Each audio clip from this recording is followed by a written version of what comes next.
Welcome back. This is Shade Hoolix, and we're playing Out of the Park Baseball 2026 edition.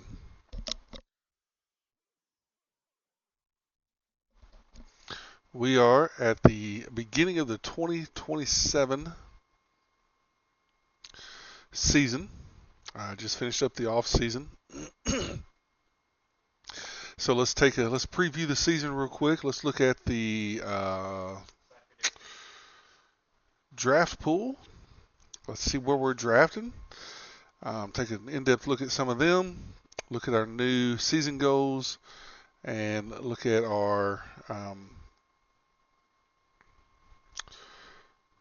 what our outlook for the season is. So let's start with the 2026 draft pool.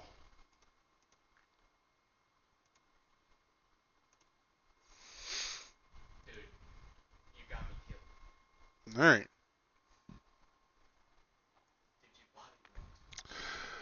So here is this year's draft pool, and we're looking at only my scouts scouting.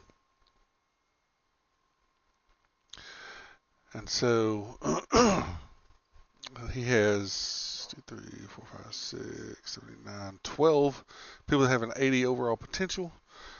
Some of them, though, are only at average scouting accuracy, only one at very high. But I have put all this information into my scouting spreadsheet. And what it kicks out is Khalil Johnson is the number one overall best prospect as far as potential. 17-year-old out of Booney Lake, Washington, center fielder with plus power, plus eye, plus gap, plus BABIP. He's rated as a center fielder. He would not be playing center field for me. He'd be more like left field.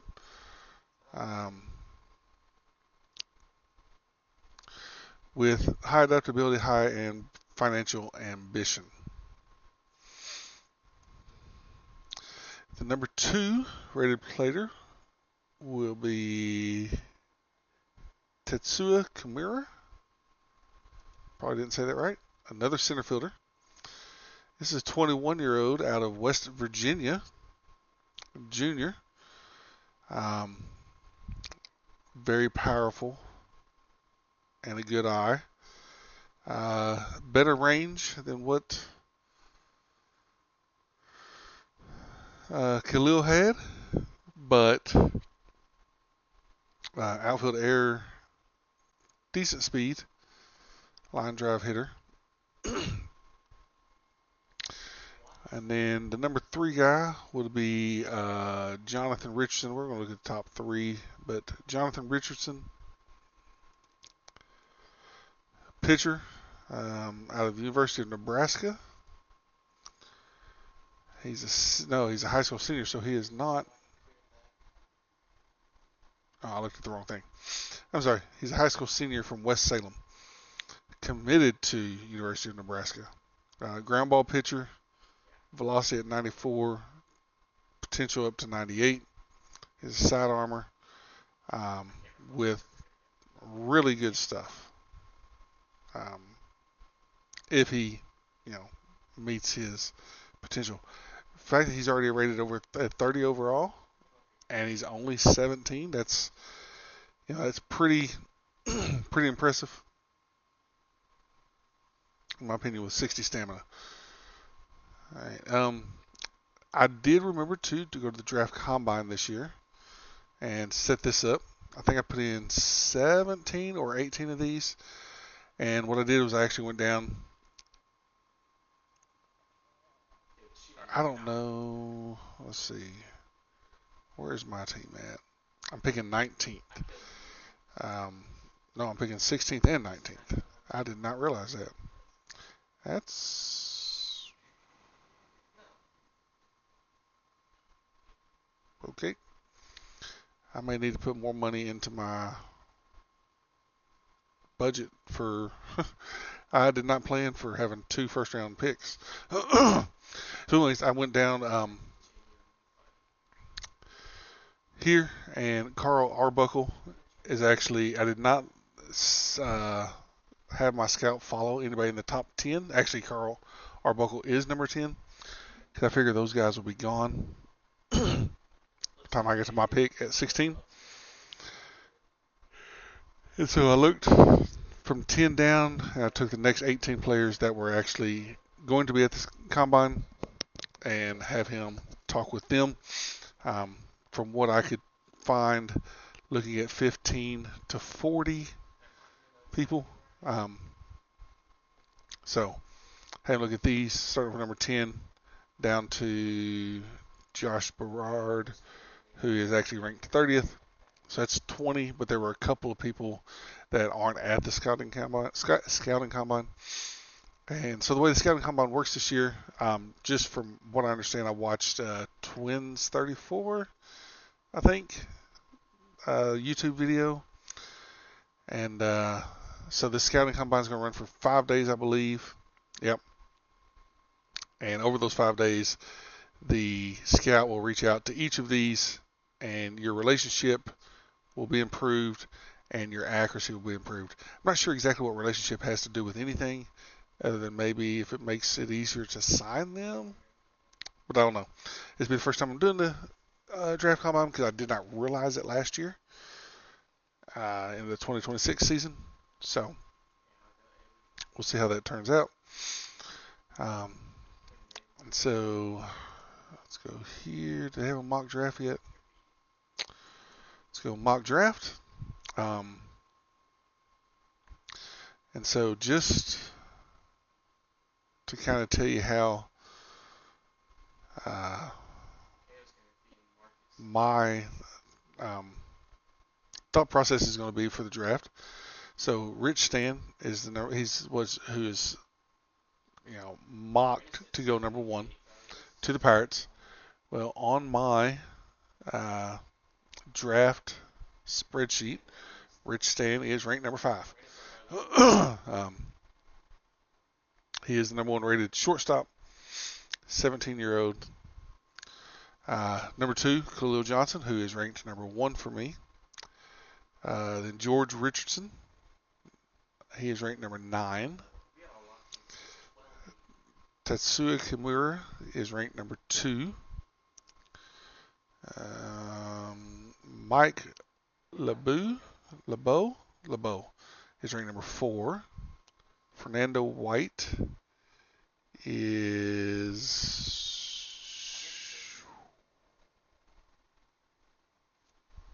number 13. Adam Jones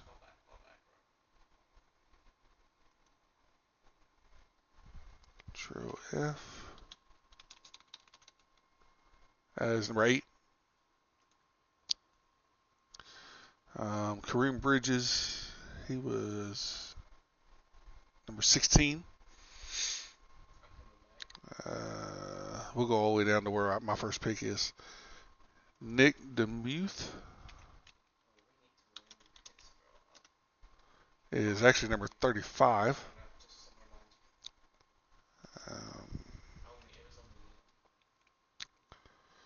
Paul Rizzo, number 28.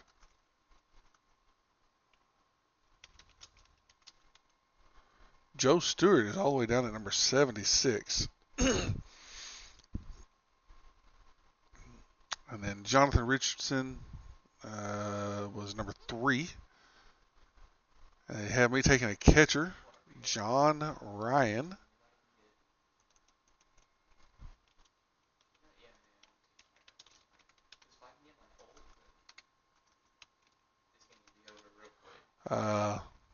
Number 57. And then they have me taking at number 19 overall. Andy Richards, number 55. So,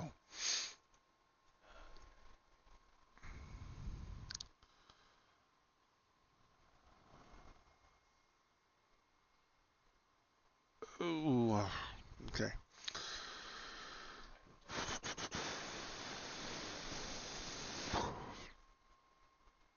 So that is the mock draft. And now let's look at the reports and info, preseason predictions. All right, preseason predictions. The Orioles to win the American League East by 13 games. That's going away. Then the Red Sox, Yankees, Blue Jays, Rays, and the Blue Jays. The Central, Tigers. I believe the Tigers won it last year. They lost the World Series.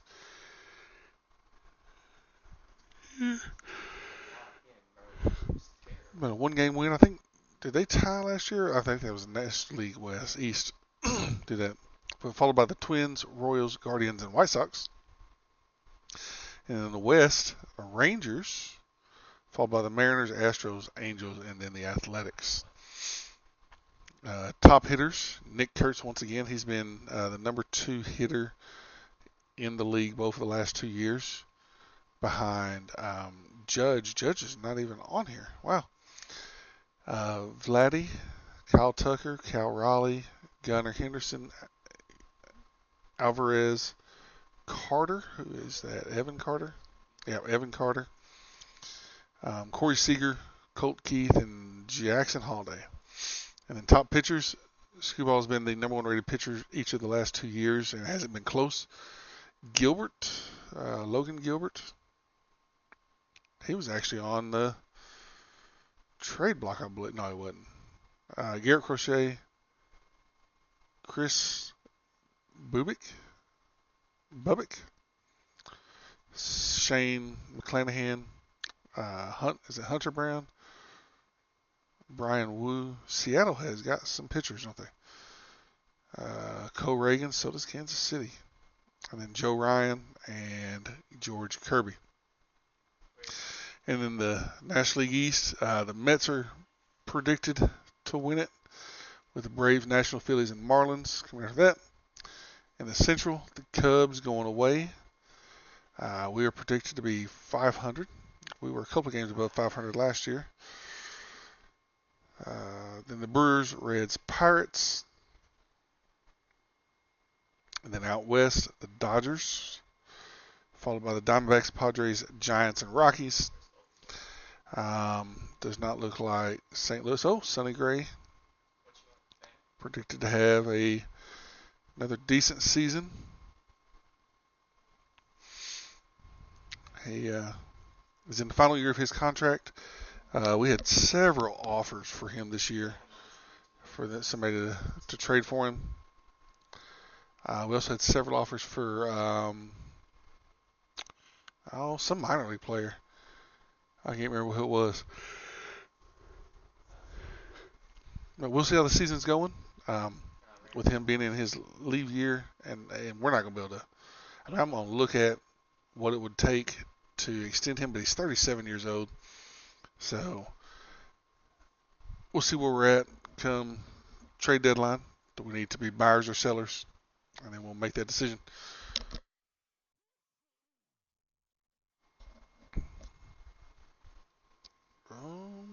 Pitching staff. Okay, here's our pitching staff for the year. Brandon Walter.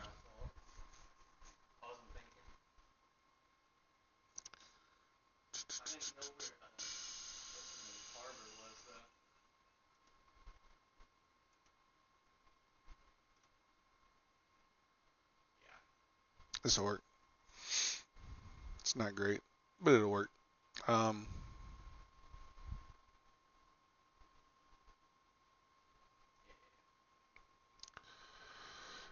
Brandon Walter is our opening day starter.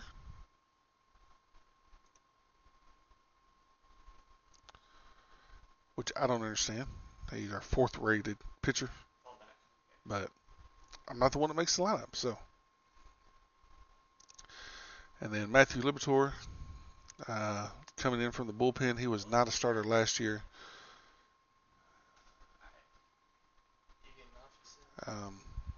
And Sonny Gray, Michael McGreevy, Brian Bello.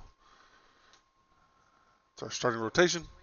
And our closer, once again, is Jose Alvarado.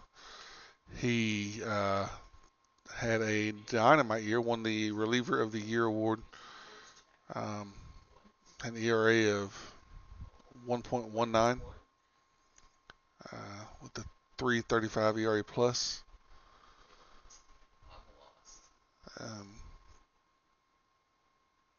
Did not give up a single home run in 60 innings. All right.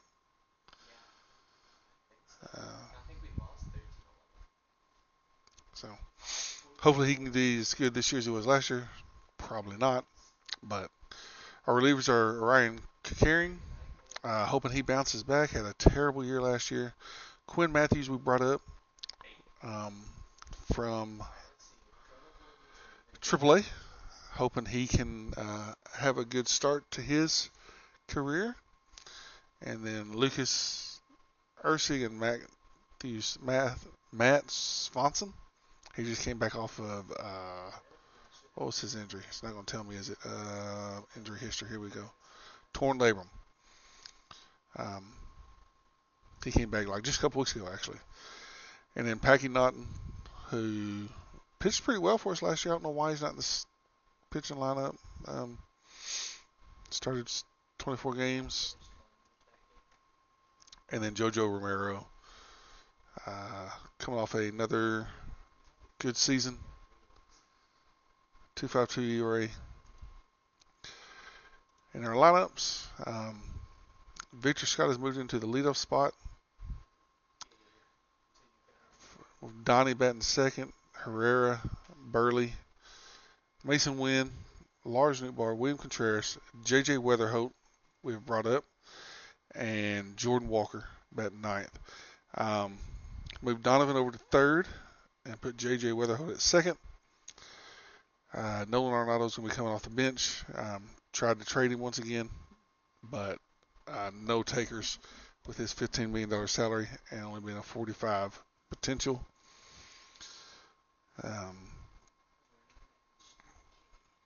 And we're going to give J.J. Weatherholt a shot, even though he's dropped down to a 45 potential. But got to see what we got in him. So Thomas Saggese is mad for some reason. Role on the team. He wants to be in the starting lineup. Well, sir, sorry.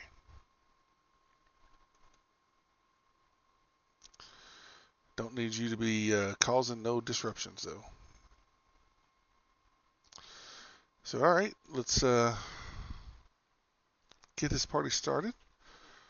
We will go up to the draft combine, and then I will bring y'all back, and we will walk through that together, step by step. All right, we've made it to the first year draft combine. Let's now walk through this together because I have no idea what is supposed to happen here. So let's click on this, view draft combine. Okay. Now we've got our players there. Let's do it day by day, I guess. I don't want to auto-play till next week. So, okay. So these are the players receiving the most interest over here.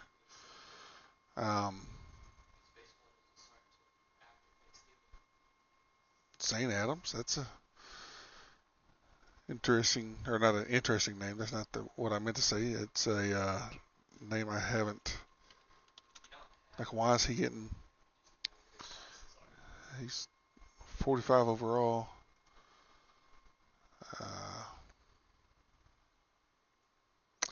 Out of the University of Alabama, senior in college. My scouting accuracy is very high. My scout doesn't think. Let's see, what does OSA think? That's a big difference. OSA thinks a lot better of him than my scout does. But I'm going to go with my scout. That's why he's my scout, right? Let's see, is Carl Arbuckle over here? It doesn't look like it. So that's interesting to see. We'll see.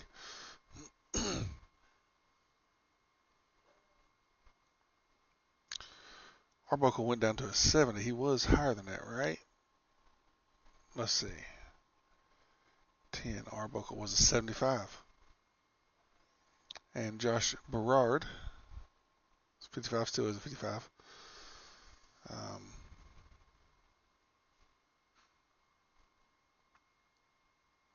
Alright, so let's go finish today. It's at the end of a month. If it is, we will go over the first couple of months. You received a message. Swanson got worse. Sam Hernandez got better.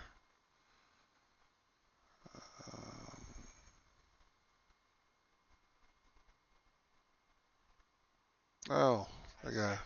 I believe he was, let's look. He was a 70 overall. Now he's a 65. He's only 16, so, yeah. Nick Manal got better, all right.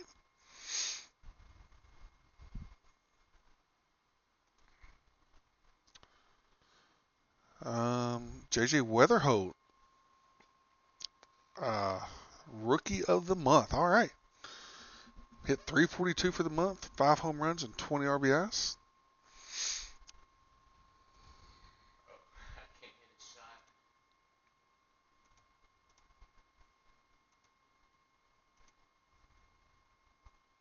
Oh, wait. We should be here, right? Combine run for 2 more days. We are building up. Arbuckle is now down to 65. What was he? He was a 75. And now he's a 65. Very high accuracy. So I could.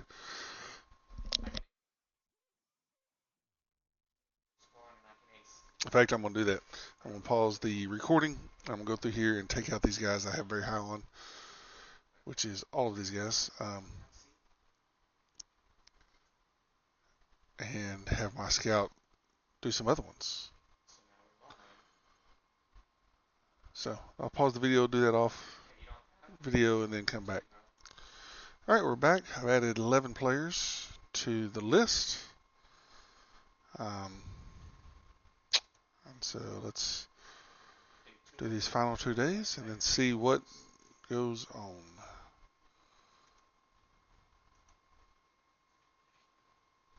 All right. Teams or players that teams were very high on. Nick Demuth, to something. Was he a catcher? A very good catcher, defensively at least.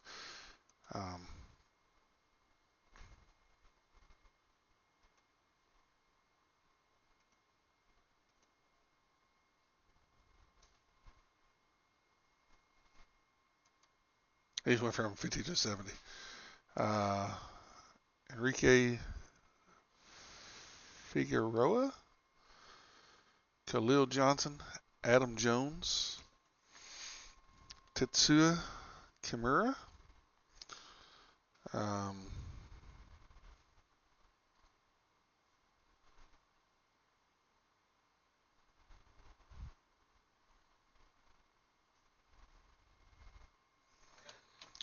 Drew Cruz, Corey Murphy, George Richardson, Paul Rizzo, Ricardo Rodriguez, Rich Stand, Joe Stewart, and Dylan Valantes.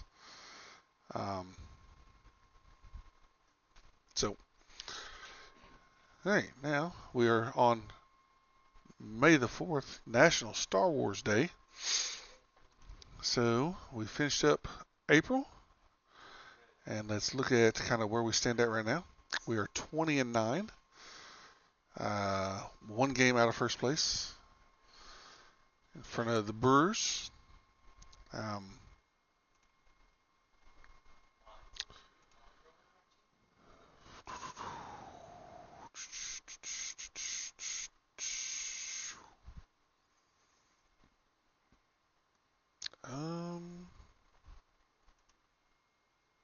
Here we go.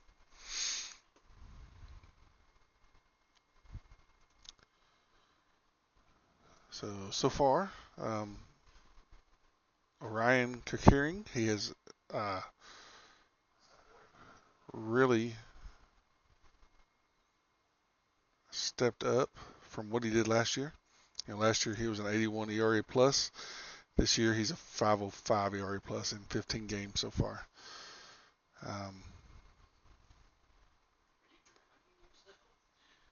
2-2 with a save in 11 innings. 0.77 ERA. That's not bad at all.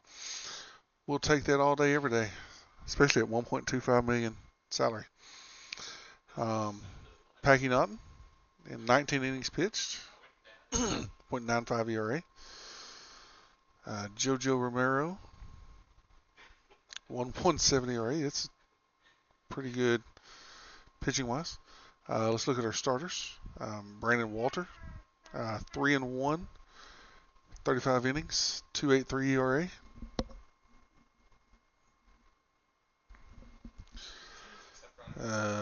Matthew Liberatore, 3-1, 37 innings, 3.41. Michael McGreevy, he's 1-1, 33 innings.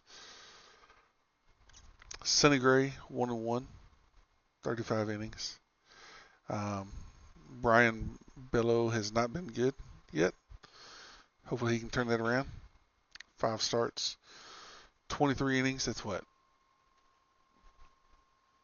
He's not even getting 5 starts in an inning. Five innings a start. Kind of look at him real quick. Lost his last 2. Gave up 6 runs. 2 runs, 4 runs, 5 runs. For some reason, he did not get a win in that first game when we. Oh yeah, because they don't see the bullets flying right from their face. But that's right. Hopefully, he'll regress back to his mean over time. Quinn Matthews pitching pretty well. He is could be a starter at some point for us. In fact, he wants to be in the starting rotation. But and you know what? If Brian Bello continues to struggle, maybe we get him in there some. I don't get to make that choice though. I'm not I could force start him, I guess, but all right. And then hitting wise, let's see. Mason Wynn, as far as starters go, leading the team, hitting 348 with 10 doubles, 3 home runs, 21 RBIs.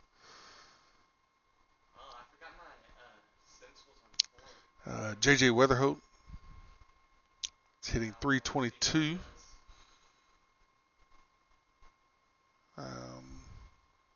With 3 doubles, 5 home runs, 21 RBIs. Burley, our DH, hitting 308 with 3 home runs, 15 RBIs. Contreras hitting 245. Donnie hitting 252. Herrera 259. Walker has yet to get going. Had a great year last year. Struggling a little bit to start this year. Hopefully he can pick it up. His potential did go back up. That's all right. That's good. Because it was down. Newt, man, I've had several people trying to trade for him, and just I haven't done it, and maybe I should. Do I have stolen bases on here? I do. He's got 12 stolen bases already this year. He only ended up with 36 last year. He was leading the league at one point.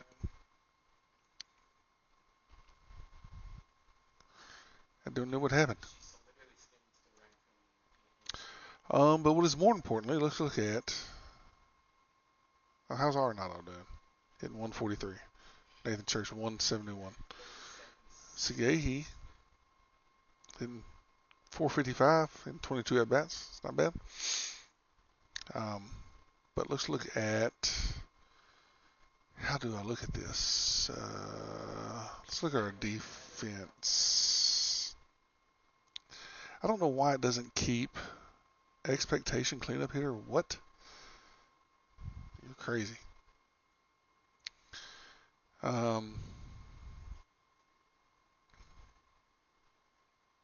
His zone rating is something that goes up over throughout the year, I believe. That's a pretty good start for him.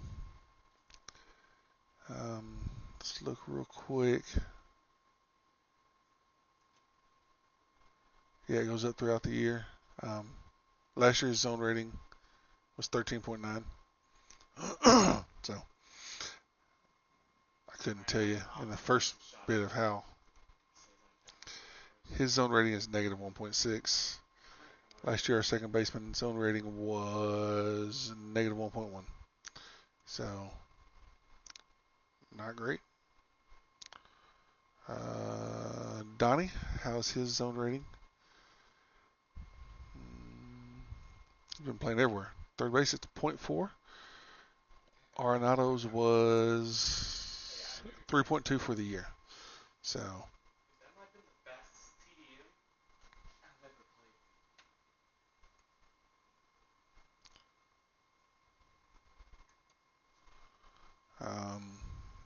Jordan Walker, he worked on defense in the offseason.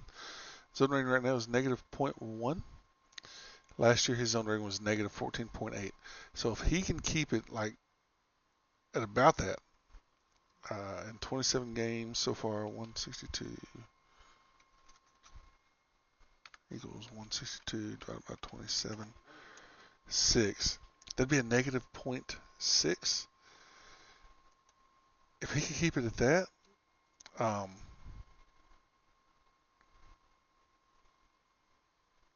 and his range is 0.21 higher than it was last year, hey, I will take it all day. About Newt, his zone rating in left field is 0.4. Last year it was, for a left fielder, negative 4.9. And then Victor Scott the second, he is the one that I don't understand his zone rating of why it's not better. 1.9 for 27 games. It's probably about average to what he was last year. But he is so good defensively. Why is his zone rating so bad? Center fielder 70, outfield range 75, air 65. I mean, he ain't got the best arm. And then 80 speed. Why is his zone rating not better? I don't understand it. But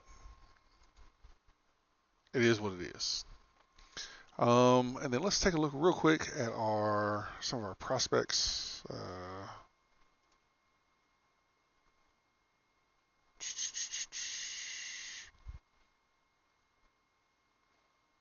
Oof, that's some bad potentials. Nate Dawn pitched any this year? He has 3.49 ERA. Area plus of 140. Good.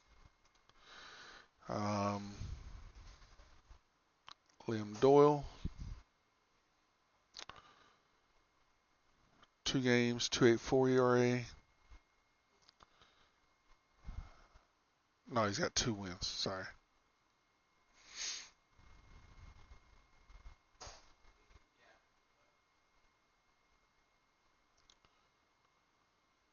Only went 4 innings there. 6 innings, gave up 2. 5 1/3, gave up 2 earned.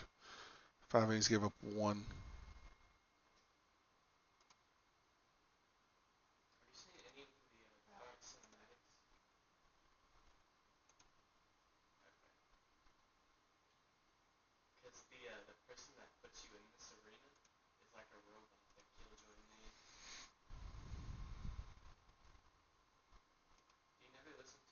Why'd he go 96 pitches that one game? If he is at, let's go 90. I think that's all of our Major prospects. We'll see. Jaden Newt. He is right about league average. Sam Broderson. Oof. Well below league average so far.